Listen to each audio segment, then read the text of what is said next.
Hello and welcome to another episode of the Bible Speaks podcast. My name is Brian. And I'm Daniel. And today's story is, we're going to put another tag on there as a PG-13 article because of the subject matter of the story, which includes a homicide. The overarching theme is going to be judges, and that's something I really believe is worth sticking around for and tuning into. So if the subject matter of homicide disturbs you, I maybe just try to get through that and check this one out because I think it's worth it. What do you say, Daniel? Yeah, I think it is worth it because, like you say, discussing judges and the biblical requirements for judges and how that works in the Bible is a really important thing for us to understand as believers. Yeah, absolutely. So go ahead and introduce the story. Almost just knocked over my mic. All right, so today's story, as Brian said, it does involve a homicide. Unfortunately, it is another shooting, where one person lost their life. An Orange County, California judge was arrested in the killing of his wife. On the evening of August 3rd, 2023, Orange County Superior Court Judge Jeffrey Ferguson and his wife Cheryl were seen having an argument at a restaurant near their home in Anaheim Hills, California. Christopher Alex, who is the Orange County Senior Deputy District Attorney, said that at the restaurant, Ferguson pointed his finger at his wife in a manner mimicking a firearm, and that the fight continued later at their home periodically for about an hour. The guy at the restaurant noticed this person... Witnesses at the restaurant noticed it, yeah. Yeah, Christopher Alex wasn't there. These are just witness reports. I wonder if there was any kind of fear. Maybe they knew he was a judge. Maybe they didn't. I wonder if there was any kind of fear to not report the guy. That's something that to me would seem very suspicious. It would, yeah, but I don't know. Like, I could also see, like, maybe this is a bad commentary on myself, like not wanting to get involved regardless, you know? Yeah, but if they were in a fight, because that's what the article said, is they were actually in a fight, and he motions like he's going to shoot her. That's pretty... Yeah, you have a good point. Especially like in like today's world with, unfortunately shootings occurring somewhat often. Yeah. Yeah, I'm kind of with you, man. Someone should have said something. Someone could have. Yeah. And then in reference to the hand gesture that he made earlier at dinner, his wife Cheryl allegedly said something to the effect of, "Why don't you point a real gun at me?" Only moments before he actually pulled a gun from his ankle holster and shot her in the chest in their living room. How do they know she said that? Their son was home. Oh. He didn't witness the shooting, but he was in the home, and I'm assuming he's the one who provided that information. That's a horrible tragedy. It's a very horrible tragedy, indeed.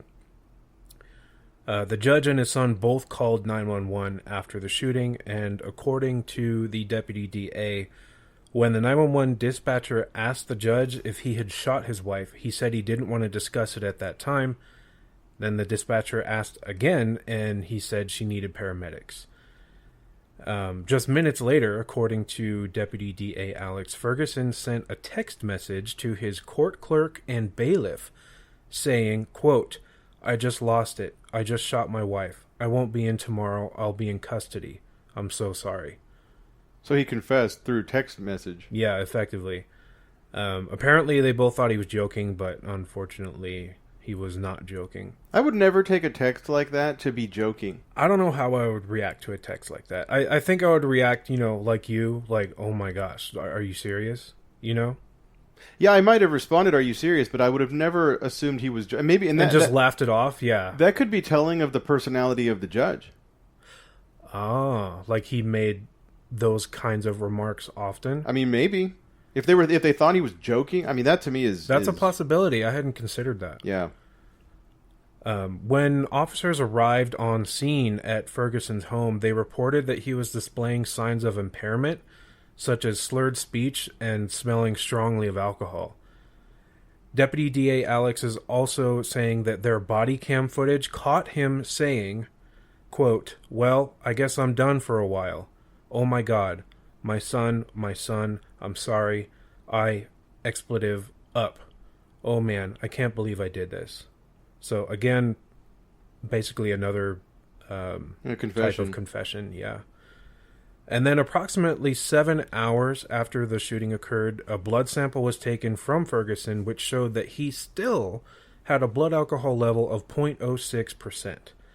Now, just for reference, when your blood alcohol level is 0.08% or above, you are considered to be legally impaired in the United States. On average, our blood alcohol level decreases about 0.015% per hour once we stop drinking. So just some simple math, it means that his blood alcohol content was likely around 0.16 at the time of the shooting. Double the legal limit. Double the legal limit. He was very, very intoxicated. As another side note, he does have a concealed carry weapons permit, or a CCW permit, and according to CaliforniaCarry.org, the standard application for concealed weapons states, among other requirements, that while exercising the privileges granted to the licensee under the terms of this license, the licensee shall not, when carrying a concealed weapon, consume any alcoholic beverage, be in a place having a primary purpose of dispensing alcoholic beverages for on-site consumption, or be under the influence of any medication or drug, whether prescribed or not. So you can't even step foot into an establishment that serves alcohol. Nope. Not if you're carrying. Right. So clearly, he was in violation of the terms of this permit. Well, and clearly he had a disregard for the law. He did. As a judge. Yeah. Yeah. Which is a very sad commentary, on the state of our justice system, if that is something that is common, Right. Well, I don't know if it's common, but it was certainly allowed in his case. Yeah. Obviously, he's in clear violation of the terms of this permit, and the prosecution, rightfully so, is pursuing that his CCW permit be revoked, and also that his right to possess any firearm or ammunition be revoked as well. As it should be. As it should be. Yeah, I don't take, those sorts of things lightly. It's something I'm somewhat passionate about. Unfortunately, it's in his case, it's too late. It is too late. Yeah. My personal opinion, given his son's familiarity of how different his dad acts when he's drunk, which I'll get to in a second, I have a really hard time believing that this was the first time he'd gotten drunk while carrying a firearm. Regardless of that, now the proper legal actions are being taken. But getting back to the story, his son told the police that his father is more heated when drinking and arguing with his wife. He also said that a few years prior, Cheryl Ferguson, the judge's wife, reported to him that the defendant had attempted suicide with a gun, according to Deputy D.A. Alex, and that his dad had on a different occasion discharged a firearm while alone in a bathroom at the house. The article also said that his son believed that was an accident, but again, anyone who's even remotely understands proper gun safety, they don't just go off. Like, you have to put considerable effort in for the trigger to be pulled and a bullet to be fired, so that's another act of negligence, in my opinion. Just as a bit of a tiny bit of a rabbit trail here, California gun laws are some of the most, if not the most, restrictive in the country. I'm not going to talk about all of them, but I do want to talk about one gun law in particular, and those are something called red flag laws. Now, red flag laws in the state of California are put in place so that preemptive measures can be taken to prevent things like this. So basically, if you think that someone is either a danger to themselves or others and has access to firearms, there are processes, paths you can go down to report this to the authorities, to the police. And the police can obtain an emergency gun violence restraining order, or GVRO, and then they can go to the person's house and they can remove all of the guns from their home. Then that person has to go before a judge who determines if they are a danger or not. If the judge determines they're not a danger, then their firearms are returned. If the judge determines they are a danger, the restriction is extended, and then the person has to, take all the necessary steps to get help and, resolve whatever mental issues they have. I'm not sure if their guns will be permanently taken away or not. I didn't do enough research on that, but the reason I bring this up, it's a little bit beside the point of our story, but it's that his wife could have reported him and gotten a GVRO after he tried to kill himself with a gun. As you're sitting here reading this, I have to wonder how much effect her complaint would have really had. She's married to a judge. It goes before a judge. He's got friends who are in the system. Yeah. I don't, I'm not going to assume to know anything about the situation because I don't. Yeah. But it just makes me wonder, would anything have really happened if she did complain, seeing as that he was a judge? If the system works and has, people of integrity in it, I would say yes, but I don't know if that's the case. Yeah, I don't either, and it just seems that possibly if his district attorney thought he was joking, if nobody reported at the restaurant, I just feel like he was above the law. It kind of seems like that, huh? I mean, maybe it's an assumption, but it's something I'm definitely considering. Yeah, but in any case, clearly this man, number one, he was not a responsible gun owner. And also, he was dealing with some sort of mental issue, at least at one time, if he was driven to the point of attempting suicide. And I just wanted to say that if we ever find ourselves in a situation where we know someone is a danger to themselves or to others, I feel that we have a duty to say something or do something about it. And so that's why I wanted to make this known, in case not everyone knows.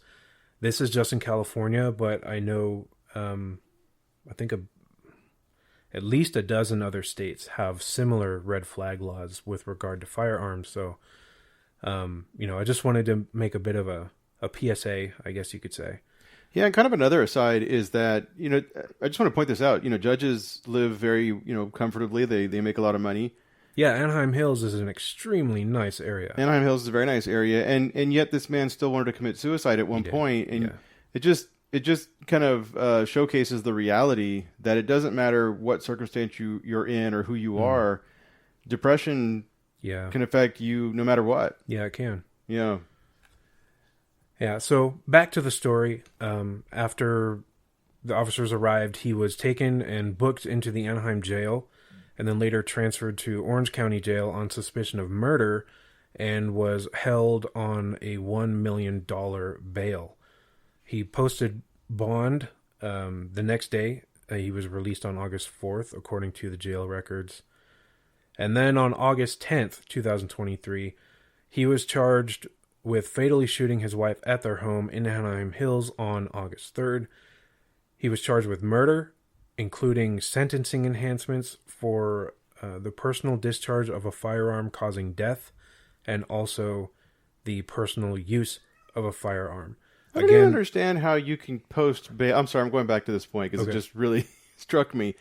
How do we, in our judicial system or legislature, whatever it is, how do we allow people who are suspected of murder to post bail? I don't think he should have been granted bail. I don't understand how that was. And you can post $1 million. He obviously had the money. I mean, that makes no sense. Well, I think he posted a bond, which is like 10%. So he had $100,000. Yeah. Right? But he shouldn't have. He's suspected of murder. He even confessed on camera. I mean, why are we...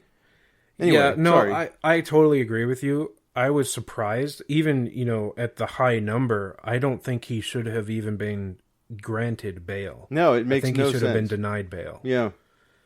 And then also, kind of going back a tiny bit as far as California gun laws are concerned, part of those are these gun enhancements for crimes, which their goal with having these on the books is to make severe punishments for people who commit crimes using firearms to sort of deter those from happening. Mm-hmm. I kind of wish California would use that logic for other sorts of crimes, but sure. I digress.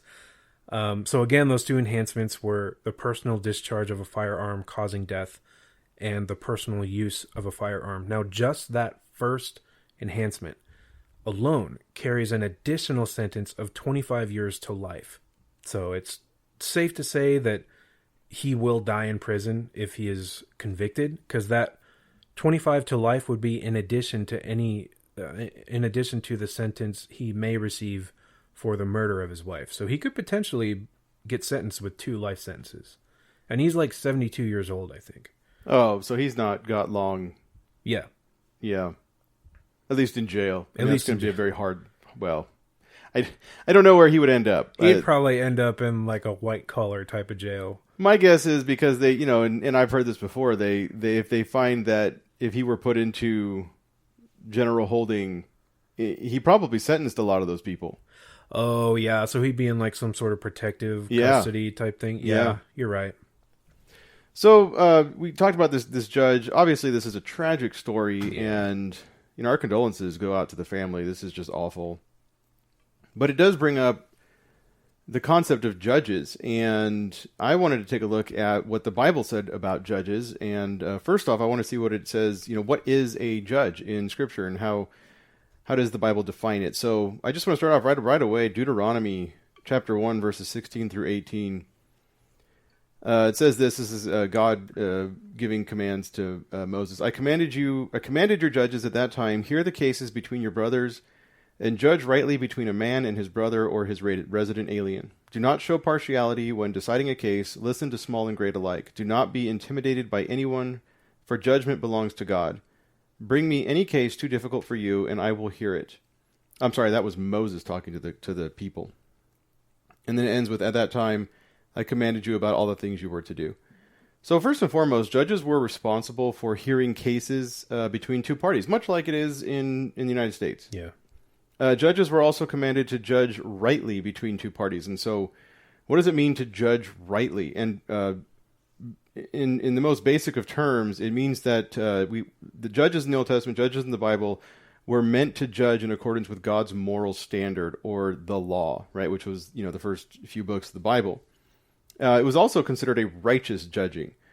Judges were not to show partiality when determining cases. That means they could not consider anything about the individuals. They could not consider their status. They could not consider personal relationships. Yeah, personal relationships. They couldn't consider their employment, whatever they may have worked, like a DA or something. You couldn't consider that. You had to be completely impartial. Mm-hmm.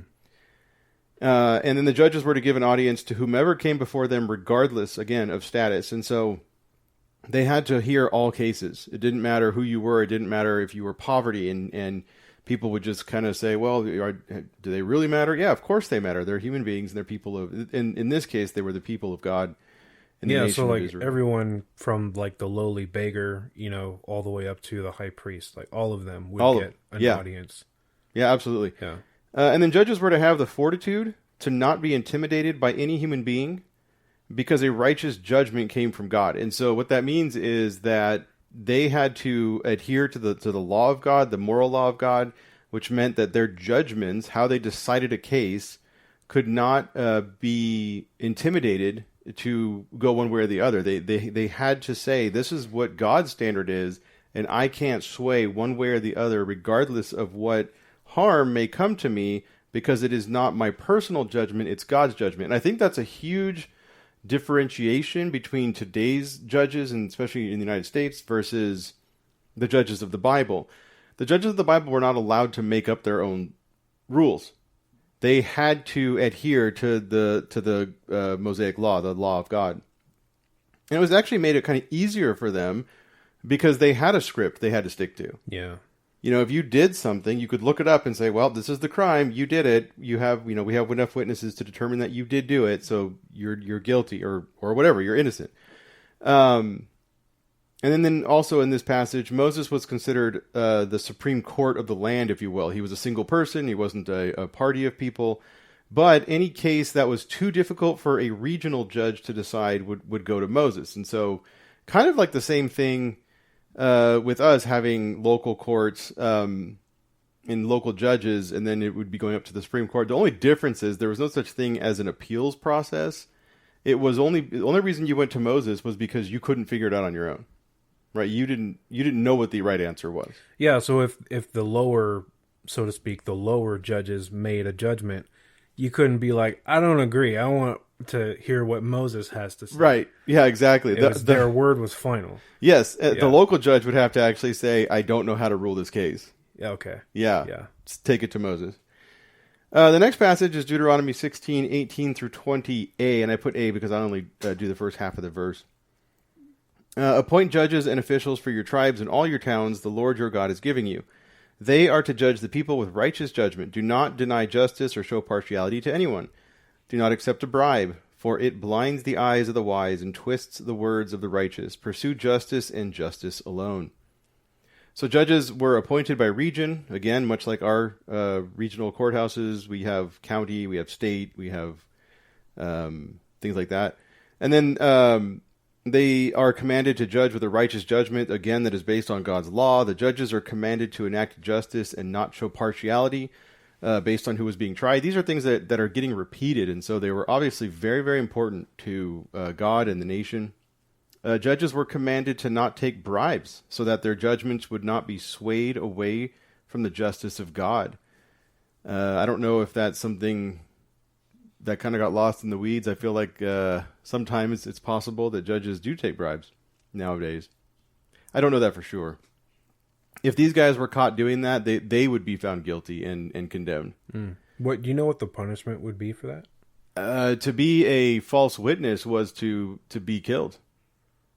Taking a bribe as a judge would be considered false witness? Well, yeah, because you would rule in accordance with the bribe rather than the actual... Ah, okay. Yeah, so you would be bearing false witness to that party or whatever. I feel like that it kind of shows how far we've strayed from God's moral standard. Back then, taking a bribe, death penalty. Yeah. Because even to me, I'm like, man, that seems kind of harsh, you know? You're right. But it was very, very important to maintain the righteousness of God, you know, with the people. Judges were commanded to pursue justice and nothing else. And that word justice, I feel like, needs to be defined. It was interesting. Dictionary.com defined justice as righteous, equitable, and morally right. And I think that's a really good definition. That is a good definition. Yeah. When it comes to the people of God, there's only one source of justice. There's only one source of righteousness, equality, and moral correctness, and that is God himself. So again, they always had to turn back to the law of God. Leviticus 19:15 and 16 says this: Do not act unjustly when deciding a case. Do not be partial to the poor or give preference to the rich. Judge your neighbor fairly. Do not go about spreading slander among your people. Do not jeopardize your neighbor's life. I am the Lord. So this passage commands judges to not be partial to the poor when deciding a case. So this would be the opposite of accepting a bribe from somebody who can afford to offer a bribe. This is denying justice for the sake of sympathy. And that what that means is that if you feel sorry for somebody, or if you feel like they have a harder lot in life than the person who's wealthier, you don't get to judge them based on their lot in life. You still have to adhere to the law of God, regardless of their status. So that would be like if this person was very poor and just, had a life full of hardship, and they were like, man, I don't want to add to that. That's what this is talking about? Yeah, or even letting them off the hook for something they did and then going, well, they were desperate. Oh, like they stole food or money or something. Right. I gotcha. Okay, wow. Yeah, and before people, kind of push back on that, you have to understand that also in God's economy in the nation of Israel, nobody was supposed to be so poor that they starved to death. Yeah, right? there were provisions for that. Yeah, there were provisions and accommodations for people who didn't have or who were without. And so nobody was supposed to show sympathy or partiality for the poor when it came to God's moral law. You still were expected to maintain righteousness. This passage also condemns partiality toward the rich, just as the previous verses have done. Judges were also not to go about slandering other people. Judges needed to be seen as impartial, and therefore could not speak poorly of others, even when they were not quote unquote on duty. So you couldn't go after you were done, your daily duties for the job of judging. You couldn't go to the local, eatery and go, man, this person can't believe they did, they're this horrible people or whatever. Because what that does is it gives you a bias. And it also lets other people know that you have a bias. So by speaking poorly of someone or by having a negative outlook upon someone, this may jeopardize the judge's capability to judge impartially. I think that goes right in line too with God's requirements for like other positions, like deacons or elders. You know, they're all supposed to be men of upright character. Yeah, you know? above reproach. Above reproach. So Yep. I mean, yeah. Yeah. Being a judge meant that you saw everyone equally. Mm-hmm. You could not see anyone as different or special. Jumping to Romans 13, and I bring this up. We're still talking about the Old Testament. What are judges? But this is a good passage because we've brought it up before, but we've always used it in the sense of governors, right? Governors or presidents or kings or leaders. But it says this: "Let everyone submit to the governing authorities, since there is no authority except from God, and the authorities that exist are instituted by God. So then, the one who resists the authority is opposing God's command, and those who oppose it will bring judgment on themselves." You know, once again, we've brought this up regarding other people, but we've never brought it up in regards to judges. But the truth is, so long as a judgment is not in opposition to God, the people of God are to obey it fully, whether we agree with the judgment or not. Yeah, so like just last week we talked about this with the, or not last week, last episode. We talked about this with the believers in China and, you know, other countries who are like going to prison because they're a Christian. In that case, you know, if it's a judge saying you're sentenced to 2 years in jail for apostasy or, you know, whatever, you take that punishment. You do. You absolutely do, yeah. An example of this, and we're, you know, Daniel just got done talking about gun laws. An example of this would be strict gun laws. Nothing in Scripture suggests that gun laws violate the righteous moral law of God. Therefore, the people of God need to adhere to gun laws. Like, so if you're in a state or if you're in the country and it has certain gun laws and you don't like them, too bad, right? You still have to adhere to them because those are not in direct contradiction to God's moral law. Even if you think those laws are unconstitutional, it doesn't matter. The fact is they are law in your state until they are overturned. That's right. You Yeah. know? Until they're not. Yeah. Yeah. An example of a law that may pass Real quick, I just want to say that was something that took me years to, like, that conclusion took me years to come to. You personally? I felt so strongly about it, you know? Yes. But this is the truth of God. These are his laws, and we have to conform ourselves to that. Yeah, and you know, not to bring up just this horrible topic, but you know, had people adhered to the gun laws in this state, that judge would not have been able to do what he did. Yeah, he wouldn't have had a gun on him. Right. Yeah. So, you know, we may not always agree or even see why things are in place, but it really doesn't matter when in regard to judgments that are not contradictory to God. An example of a law that may pass that would be contrary to God is, and I might get in trouble for saying this, don't really care, is any law requiring citizens to acknowledge genders beyond male and female. This is big in the news right now. It's kind of big in our society and here in the United States. This would be in direct contradiction to Genesis 5:2, which states that God created them male and female. So we have to understand as Christians that we cannot adhere to a law that is in direct contradiction to God's moral standard. Yeah. You know, so that's, just wanted to throw that out there as two examples. Yeah, you brought up that verse.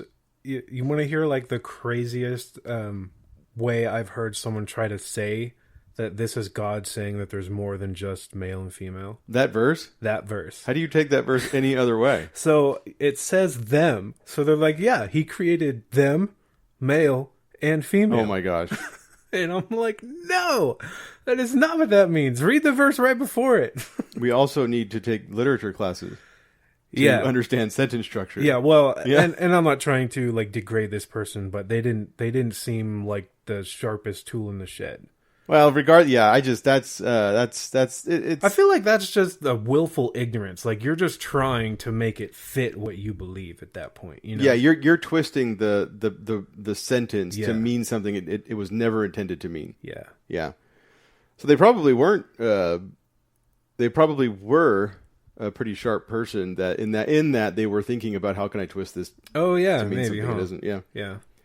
Ezekiel 44:24a. In a dispute, they will officiate as judges and decide the case according to my ordinances. This passage from Ezekiel simplifies the standard of law which was to be applied to the people of God. quote unquote, according to my ordinances. So this is not open to interpretation. God's moral law is the standard by which all of God's people should live. And that actually applies Old Testament and New Testament. His moral law has not changed at all. No, it is still in place today. Yeah, and we'll talk about this a little bit later in the episode. So here's a, plug. But when we judge each other, and yes, Christians are supposed to judge each other, it must align with God's moral law or it has no validity within the church. And again, we'll jump on that later on, so stay tuned for that topic. I'm going to jump into Old Testament judges as well. So we want to look at, we saw how judges were to behave, what they are, how they're defined. But now let's look at some examples of, how judges actually behaved in the Old Testament. So Judges, the book of Judges, chapter 2, verses 16 and 18, the Lord raised up judges who saved them, being the people, from the power of their marauders. Whenever the Lord raised up a judge for the Israelites, the Lord was with him and saved the people from the power of their enemies while the judge was still alive. So judges in the Old Testament provided a dual role, which we do not expect of judges today. The first one we do, they were to decide cases between two parties in accordance with God's moral law. We talked about that already. They also served as a protector of sorts for God's people from Israel's enemies. I do want to state here that the Old Testament judges no longer exist, and honestly were eliminated fairly early on when Israel decided they wanted a king instead of judges. If you are familiar with the Old Testament, you will know that the request for a king was a direct violation of God's economy, and the Israelites suffered greatly because of that request. So the judges ended with King Saul. That's when there was no more judges in Israel. Deuteronomy chapter 25, 1 and 2. If there is a dispute between men, they are to go to the court, and the judges will hear their case. They will clear the innocent and condemn the guilty. If the guilty party deserves to be flogged, the judge will make him lie down and be flogged in his presence with the number of lashes appropriate for his crime. A judge's word was final. Whatever they determined would rule as law. If a person was found guilty, they would be punished accordingly. If a person was found innocent, their name was cleared and nothing further could be done. There was no appellate court. You could not appeal to a higher authority. The judges were responsible also for the type and amount of punishment a person would receive for their crime. So much like our own judicial system, the judge determined the punishment for a crime. And I kind of put sort of, because although the judge would state the punishment, even the punishment had to align with what God had already determined to be just punishment in the books of the law, primarily Leviticus through Deuteronomy. So they called for punishment. They saw that the punishment was carried out, and it had to be in accordance with the punishments that were listed in God's books of the law. 1 Samuel chapter 7, verses 15 through 17. Samuel judged Israel throughout his life. Every year he would go on a circuit to Bethel, Gilgal, and Mizpah, and would judge Israel at all these locations. Then he would return to Ramah, because his home was there. He judged Israel there, and he built an altar to the Lord there. So I bring up this verse because Samuel was the last official judge in Israel in the Old Testament before the age of the kings. After the appointed judges, kings would judge the nation, oftentimes however they saw fit, and honestly, very poorly. To elaborate on something I mentioned earlier, the onset of the age of the kings in Israel provided very little benefit and ultimately led the nation to enslavement and bondage. The majority of the kings did not adhere to the law of God and did whatever they pleased. Israel was intended to be a theocracy, which means that it is a government run by God's moral law, which was exacted by appointed judges. That was the design for Israel. The people, however, did not think that that was the best way to live, and they suffered the consequences for their disobedience. I got a question for you. Yes. How were the judges appointed? Was it God or something else? God would actually raise them up to be the judge in the land. What does that mean? What did that look like? There's not a lot of explanation about how each judge was declared. You look at oftentimes the priest would lay their hands on them, or they'd be given word from God that this is going to be the judge. Okay. But we're not actually given exact instances where you see the calling of each individual. It just kind of says, and then so and so was judged. Yeah. That's what I was asking. Like, I was, oh, maybe Brian knows, because I couldn't. I was like, it just moves like from judge to judge, from king to king. I would guess that. Yeah, I would wager a guess that it was probably the priest that God spoke through. That makes sense. To appoint the judge, because that's even what happened with Saul. Is Samuel had to appoint Saul king, and then appoint David king. That's a whole different story. Anyway, moving on. Micah chapter 7, 2-3. Faithful people have vanished from the land. There is no one upright among the people. All of them wait to ambush, to shed blood. They hunt each other with a net. Both hands are good at accomplishing evil. The official and the judge demand a bribe. When the powerful man communicates his evil desire, they plot it together. So this verse points out the danger of corruption that even the judges were susceptible to in the Old Testament, and why there needs to be warnings and checks and balances with governing authorities. And I think, honestly, with governing authorities in any capacity, today too. Yeah, I agree. Yeah, it is very unfortunate, but also the plight of humankind to be corrupt. This is our nature. When human nature takes over, ultimately injustice and the desire for power and influence rise up. Man, that's like even what the serpent tempted Eve with. Yeah, from eating from the tree. Like, don't you want to know what God knows? Right. Don't you want to know good from evil? Don't you want to know? Don't you want to be like God? Yeah. Yeah. Huh. It's definitely in our nature. Absolutely. This is the condition of fallen humanity, and ultimately why we need a savior and a new heaven and a new earth in eternity. We will need new creation because current creation is fallen and corrupt. Contrary to what some would love to believe, people will never be good without God. We may do good things from time to time and have the best of intentions, but I'm just going to be dead honest, world peace is not possible. All right, so now I'm going to talk about how judges are appointed in the United States. It's not consistent, sort of, at all. It varies on a state-by-state basis. In California, according to courts.ca.gov, before June of 1998, California's trial court system consisted of both superior and municipal courts. So municipal court was like the lowest one, and then there was superior courts. They each handled different types of cases, and the superior court had authority over the municipal court. They each had their own jurisdiction as well as their number of judges fixed by the voters.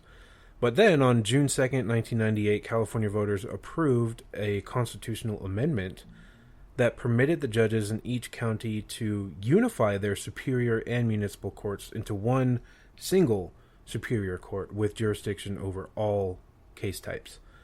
The reason or the goal of unifying the court was to improve services to the public by consolidating court resources, offering more flexibility in case assignments, and then also saving taxpayer money. Isn't that what led to... it was kind of... Correct me if I'm wrong, but didn't that unifying kind of take power away from the counties? Well, each... So my next point here, by February 2001, judges in all 58 counties had voted to unify their trial courts. So, I mean, it's still like the county... Basically, and I don't know if it limited their power. I don't know. It seems like it just streamlined the process. Okay. You know? Yeah. I'm too young to remember this. Sure. I was... I was... in 98, I would have been 5. You were definitely too young. Yeah. As far as what members make up the superior courts, and then also their qualifications, there are 3 main roles. There's superior court judges, authorized commissioners, and referees. I don't know what all 3 of those do. I didn't do the research on that. The judges, though, they do need to have been an attorney admitted to practice law in California, or have served as a judge of a court of record here in California for at least 10 years immediately preceding their election or appointment to judge. California State Legislature decides the number of judges that are in each court.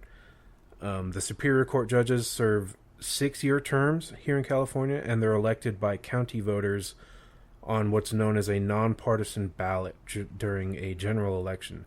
What that means is they're on the ballot, but their political party preference is not listed. It's just you have a choice of judges, and you pick which one you would like to vote for. When vacancies do arise, they are filled by the governor. So that was just California.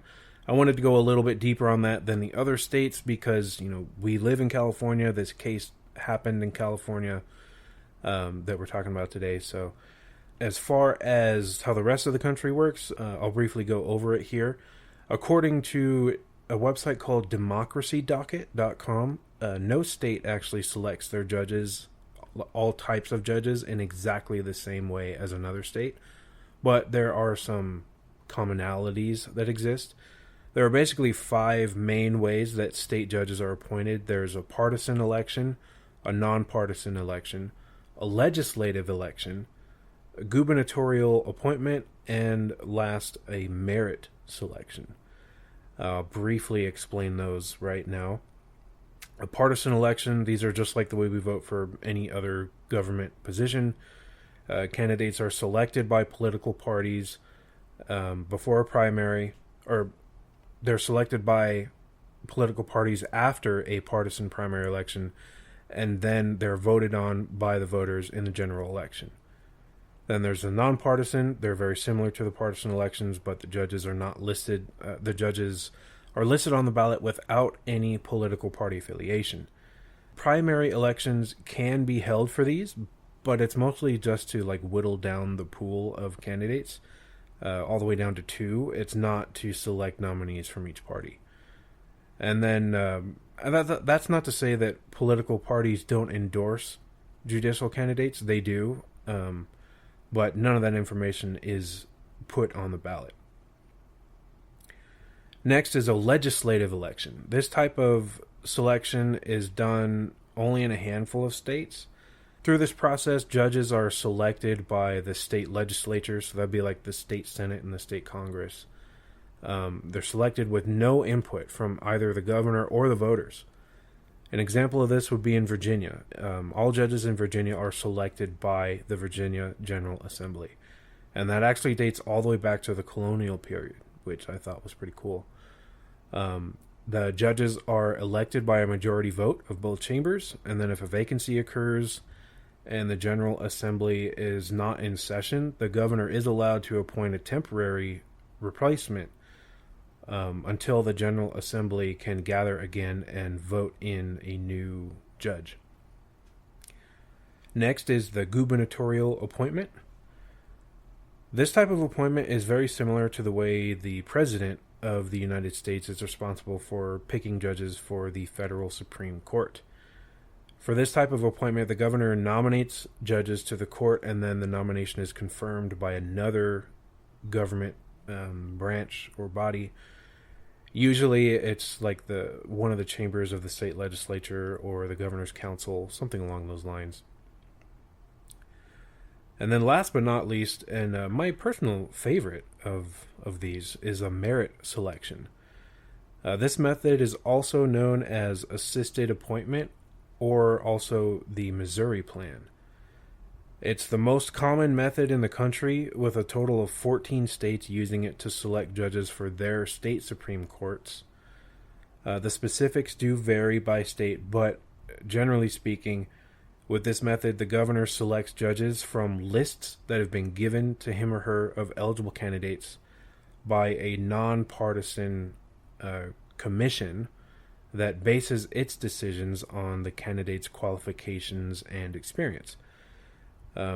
Once selected by the governor, these judges usually need to go through what they call a retention election shortly after they've been appointed, and then again at the end of their terms, which does give the voters some influence over the judges. I like that one because it seems like that's the most likely form of appointment to ensure that you're getting people of integrity, people who have good records, good track records as judges. I guess as long as the like the state legislature and the governor, are also people of character, right? Right. But I mean, if you could have, or if you could have a favorite way of appointing judges, that would be mine, the merit-based one. I think merit should be used in a lot of instances. Right? Yeah. So back to the Bible, judging in the New Testament. And I kind of put a little bracket around a subcategory, who is to judge. So now I want to look at judging in the New Testament, and in particular, who is supposed to be judging. I want to start right away with Matthew chapter 7, verses 1 through 5, because it is one of the most out-of-context passages in circulation today. I hear it used all the time in just poor usage. So let me go ahead and read Matthew chapter 7, verses 1 through 5. Do not judge so that you will not be judged. For you will be judged by the same standard with which you judge others, and you will be measured by the same measure you use. Why do you look at the splinter in your brother's eye, but don't notice the beam of wood in your own eye? Or how can you say to your brother, let me take this splinter out of your eye, and look, there's a beam of wood in your own eye? Hypocrite! First take the beam of wood out of your eye, and then you will see clearly to take the splinter out of your brother's eye. So Matthew 7:1, again, one of the most taken out of context passages in circulation today. I hear it all the time. And I hear it as, especially from people who have a very, very, very cursory knowledge of the Bible, and they use it against Christians. I've heard that the most. They look at Christians and they go, you can't judge me. Your Bible says don't judge, or you'll be judged, or, I don't know, some garbage like that. Or people will say only God can judge me. Yeah, that's another one. That should scare you. That should scare you, yeah. So, most times that first verse, do not judge, that you will not be judged, most people just stop there. But the reality is there's so much more to this passage. As I just read, the passage goes on to talk about how whatever standard we use to judge others will be used to judge us. Well, we need to ask the question, who is judging us? And why is that a concern? So when Jesus states these words, what he's talking about here is the eternal judge. He's talking about eternal judgment. The one judging us will be him in regards to eternity. We'll get into that a lot more later on in my last topic. The point here is that the judging Jesus is talking about is again eternal judgment, and it's a judgment of condemnation. This verse is only referring to eternal judgment. What was happening and what Jesus is condemning is that people were judging others unto condemnation. He was basically correcting people for looking at somebody else and saying, you're not worth my time. You're not worth anything. You're going to go, you're basically condemned to hell. And this is verse 1 you're talking about? It's the whole passage. Oh, okay. It's the whole passage. But especially, verse 1 through 5. In other words, what Jesus is saying here is don't assume you know whether or not someone is going to go to heaven or going to go to hell. You don't know that. Only God knows that. Quick disclaimer here, this does not mean that we cannot know who is currently a believer or not based upon a person's fruit. That's another matter altogether, and I will get into that soon. What we do know, or what we do not know, is the eternal condition of any other person. Only God knows that. That's the whole point of talking about hypocrisy and the beam of wood, which, by the way, is a analogy for sin, in our own eye versus the splinter in our brother's or sister's eye. Christians should never assume that anyone is eternally condemned. That's not for us to decide. We don't get to make that decision. So that's what Jesus was saying here. Don't judge people unto eternal condemnation. Correct. Okay. Absolutely. So when we say things like don't judge, or don't judge or you'll be judged, or whatever it is that they say, they're taking it out of context. They think that it's any calling out of their behavior whatsoever. But that has nothing to do with this passage. This passage has everything to do with eternal condemnation. So again, just to summarize, this doesn't have anything to do with calling out sin. This is something that we are called to do, is to call out sin. Again, I'll make that more clear a little bit later. But this passage has everything to do with our eternal condition, which nobody has the authority to declare except Jesus himself. 1 Corinthians 5:12 through 13. And this is kind of getting into what I was talking about judging each other. Paul is saying, he says this, "For what business is it of mine to judge outsiders? Don't you judge those who are inside? God judges outsiders. Remove the evil person from among you." So this verse is equally as important as the last one because it helps us understand judgment in both the New Testament and even in the church today, how we are to judge one another. Paul is calling the church to call out other proclaiming Christians when they are living intentional and unrepentant sinful lives. The purpose of doing this is twofold. The first purpose is that we need to be holding each other accountable in order to bring people back into a good and unhindered relationship with God, because sin is causing a hindrance to the relationship that a person has with God. The purpose of this judgment is not condemnation, but actually reconciliation. We should desire to not only reconcile other people back to God, but to be reconciled to God when we go astray. So we should actually be wanting people to come and call us out on our sin. Yeah. The second part of this is that if the proclaiming Christian continues to be unrepentant and continues to carry on in their sinful ways, then the church is actually supposed to remove them from their midst. We're not to suffer unrepentant sinners because, as Jesus said, a little leaven leavens the whole batch of dough in Galatians 5:9. Meaning, a little sin within the body of Christ permeates and makes its way through the whole body, which is unacceptable to Christ. And so if we are not judging each other, if we are not calling each other out in our sin, then we're allowing sin to run rampant within the body of Christ, which is absolutely unacceptable to Christ himself, who is the head of the church. I started with 1 Corinthians 15. I want to circle back to verse 12.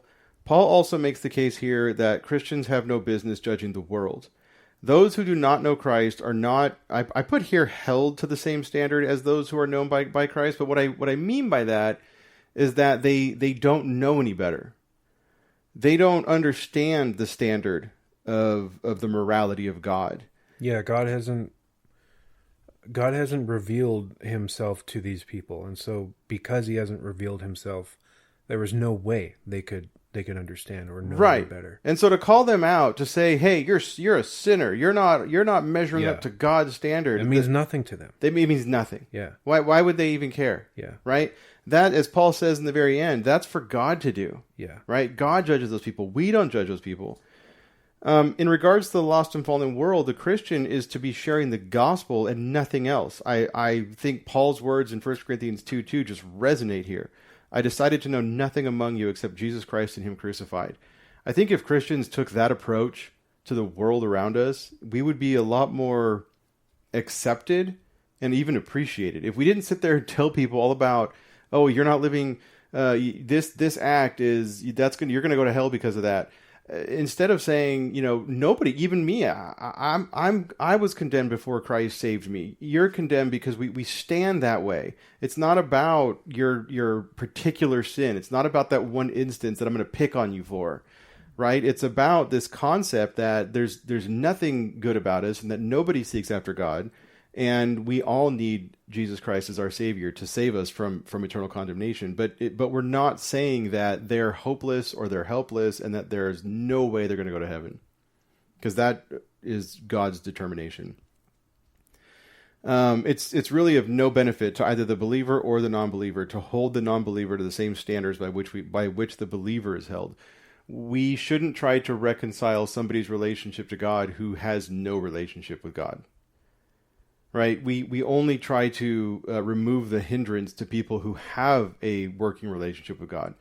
Right? So we're going to pick out each, individual sin. Hey, I noticed that you just lied to that person, deceiving them, and you were slandering so-and-so, and I really want to bring this up because I think this is hindering your relationship with God, and I want you to have a better relationship with God.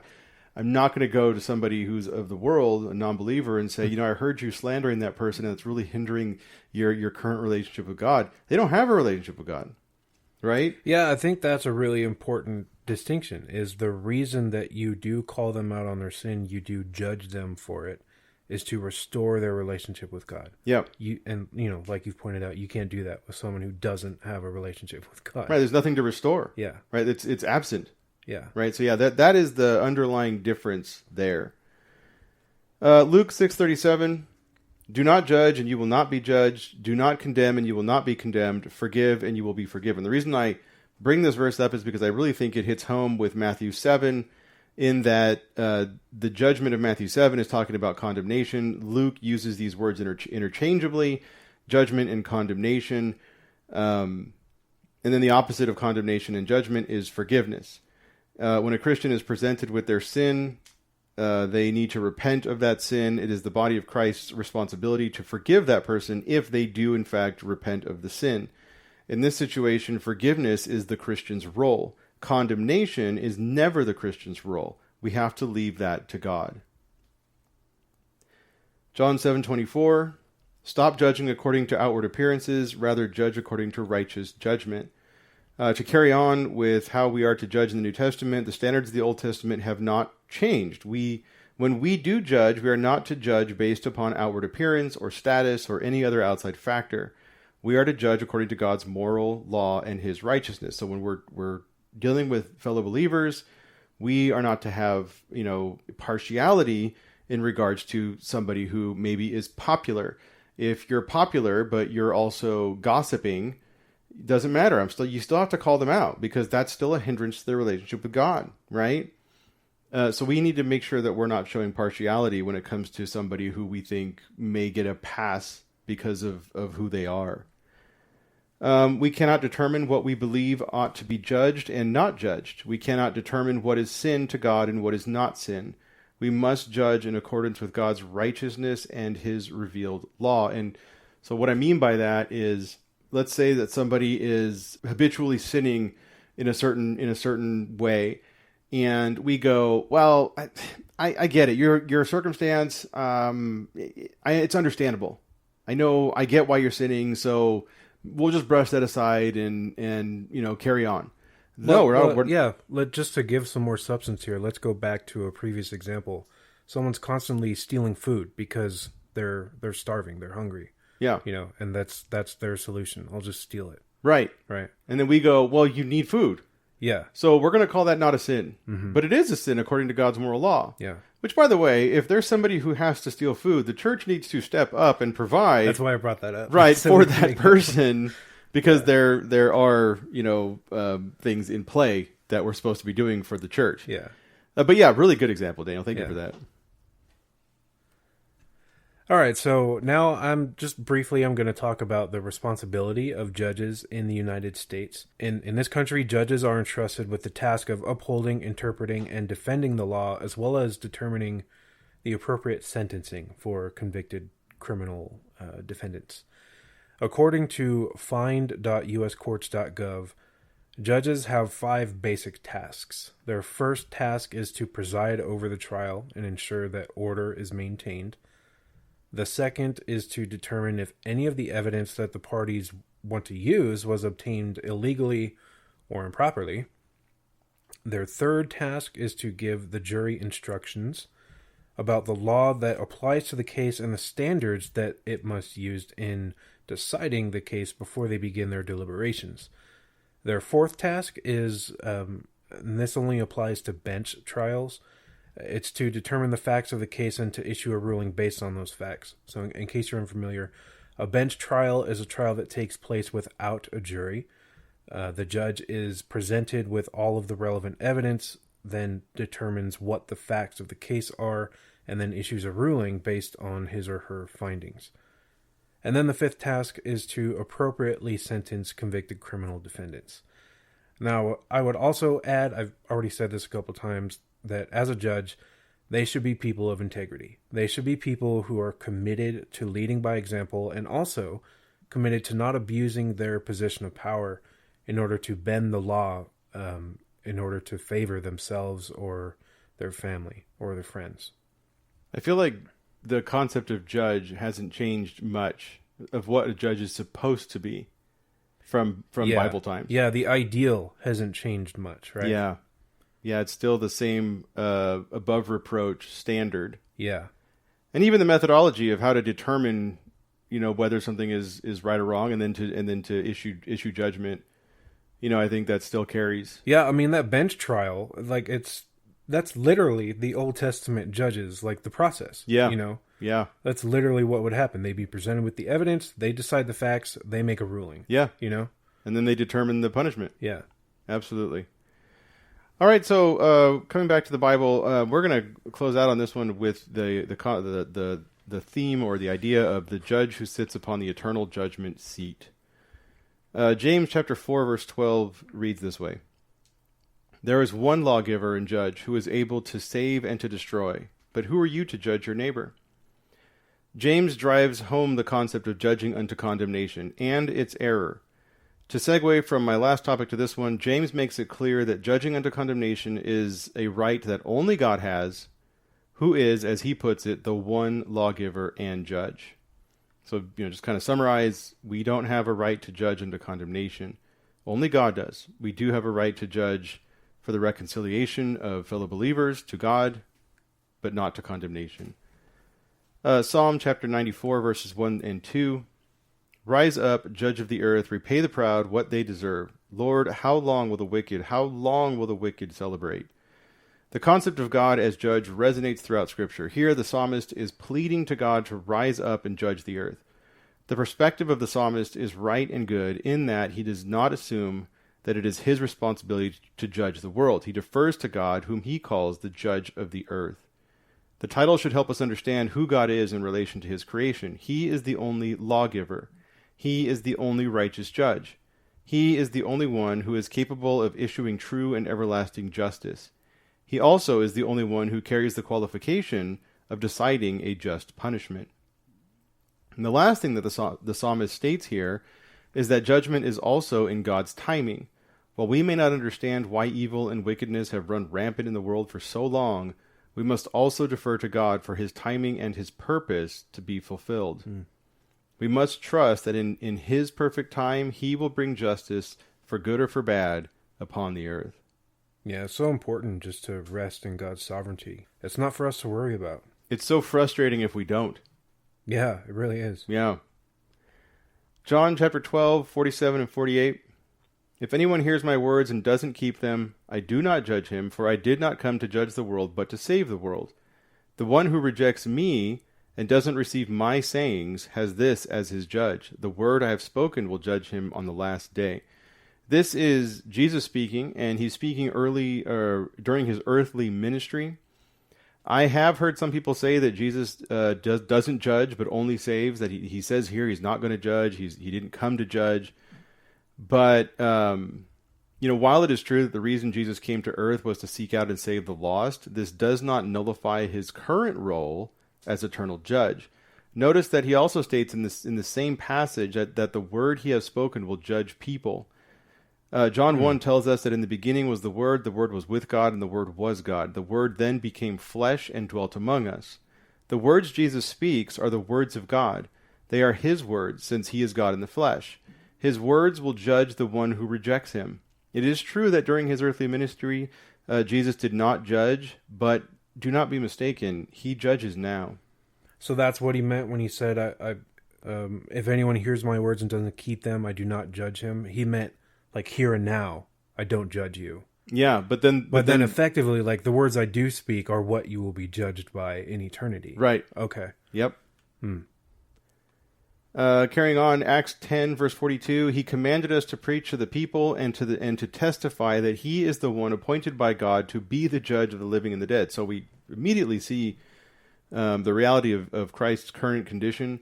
This passage plainly tells us what I was saying earlier, that Jesus is the one appointed by the Father to judge the living and the dead, the whole world. When we die, we will be judged. Our judgment will be according to whether or not we believed in him and his words. He will be the one who judges. So don't assume that Jesus is not judging now. He did not come into the world to judge, but he is certainly judging now. And then let us look at one more verse concerning the final judgment. And this is one more passage, I should say. Revelation chapter 20, verses 11 through 15. Then I saw a great white throne and one seated on it. Earth and heaven fled from his presence, and no place was found for them. I also saw the dead, the great and the small, standing before the throne, and books were opened. Another book was opened, which is the book of life, and the dead were judged according to their works by what was written in the books. Then the sea gave up the dead that were in it, and death and Hades gave up the dead that were in them. Each one was judged according to their works. Death and Hades were thrown into the lake of fire. This is the second death, the lake of fire. And anyone whose name was not found written in the book of life was thrown into the lake of fire.